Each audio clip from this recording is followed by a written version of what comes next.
Big TV భక్తి సమాచారం WhatsApp ఛానల్లో జాయిన్ అవ్వండి. అన్ని విశేషాలు ఎప్పటికప్పుడు తెలుసుకోండి. జీవితంలో ప్రతి ఒక్కరూ కూడా లక్ష్మీ కటాక్షం కోసం ప్రయత్నం చేస్తూ ఉంటారు. అయితే వ్యాపార సంబంధిత విషయాలలో లావాదేవీలు జరిపేటప్పుడు అనేక రకాల ఆటంకాలు, సంకటాలు ఎదురవుతూ ఉంటాయి.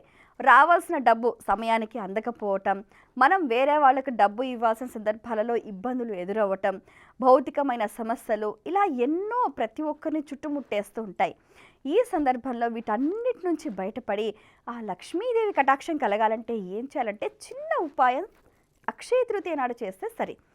అక్షయ తృతీయ రోజున మనం ప్రాతకాలమే లేచి శుచిగా స్నానం ఆచరించి ఉదయం 6 గంటల నుంచి 7 గంటల 15 నిమిషాలు, ఒక గంటంబో సమయం మనం కేటాయించామనుకోండి, జీవితంలో అక్షయమైన సంపద మీ సొంతం అవుతుంది. చిన్న పరిహారం, ఒక చిన్న పీట, దానిపైన ఎరుపు లేదా పసుపు వస్త్రాన్ని పరచాలి. అయితే దానిపైన దక్షిణావృత శంఖం పెట్టాలి. పక్కన ఒక గిన్నెలో బియ్యం పెట్టుకోవాలి. మనం ఏం చేయాలి, ఏకాగ్ర చిత్తంతో మనసు నిండా అమ్మవారి స్వరూపాన్ని ఉంచుకొని చక్కటి మంత్రాన్ని జపించాలి. ఆ మంత్రాన్ని జపిస్తూ కొద్ది కొద్దిగా బియ్యం దక్షిణావృత శంఖంలో వేస్తూ ఉండాలి. ఆ మంత్రం ఏంటంటే ఓం శ్రీం హ్రీం దారిద్ర్య వినాశిని ధనధాన్య సమృద్ధి దేహి దేహి కుబేర శంఖ విద్యే నమః.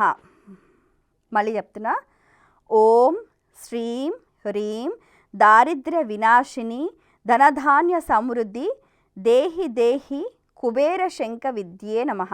ఇలా మంత్రాన్ని జపించిన తర్వాత దక్షిణావృతంలో మనం బియ్యం పోసాం కదా, ఆ శంఖాన్ని ఆ వస్త్రంలో మూట కట్టేసి ధనస్థానంలో కానీ, అలాగే ఇంట్లో బీరువాలో కానీ, దుకాణంలో మీరు డబ్బులు భద్రపరుచుకునే ప్రదేశంలో కానీ పెట్టుకుంటే ధనానికి సంబంధించిన ఆటంకాలన్నీ ఇట్టే తొలగిపోతాయి. For more videos like this, subscribe Big TV channel.